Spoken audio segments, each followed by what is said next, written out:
My name is Brian Captain. I'm editor of The Banker magazine. I'm here with Geraldine Lamb, who's the capital markets and investment banking editor.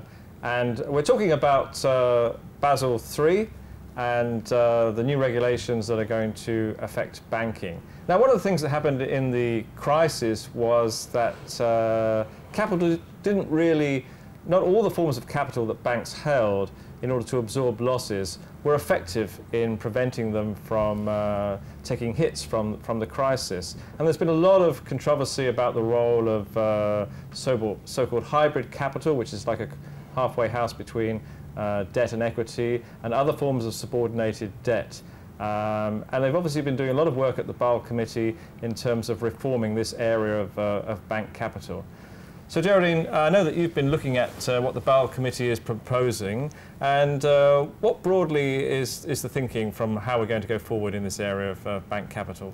Well, what they're suggesting is that all Tier 1 and Tier 2 capital should become loss absorbing at a much earlier stage in a distress situation.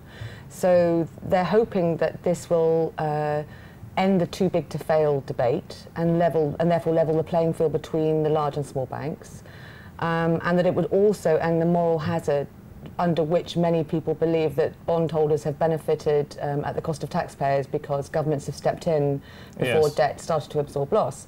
So the idea is that there should be the trigger point should be the earlier of either when a capital injection is needed, without which the bank becomes non-viable, Yeah. or a write-off is deemed necessary, without which a bank becomes non-viable. And this would be a trigger for the bonds to either take a haircut or to be converted into equity? They've suggested three different ways. So one, it could be completely written off.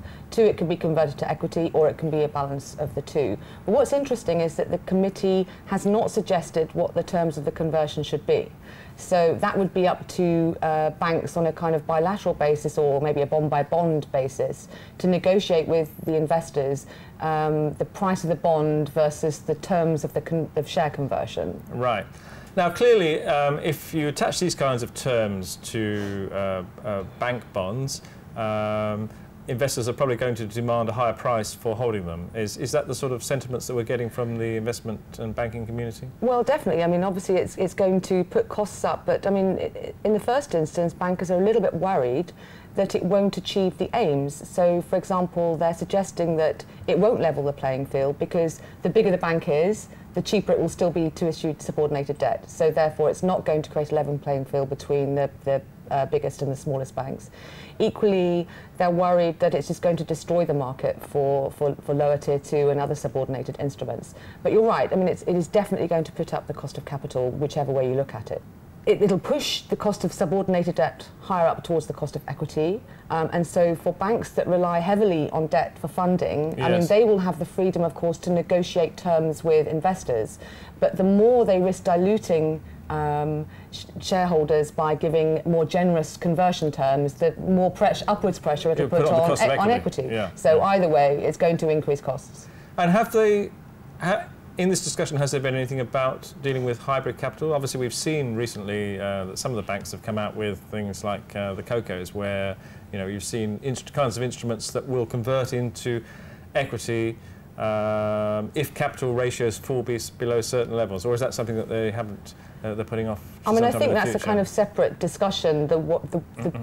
This particular proposal is aimed particularly at sort of the tier 2 level, the lower tier 2, and particularly subordinated debt.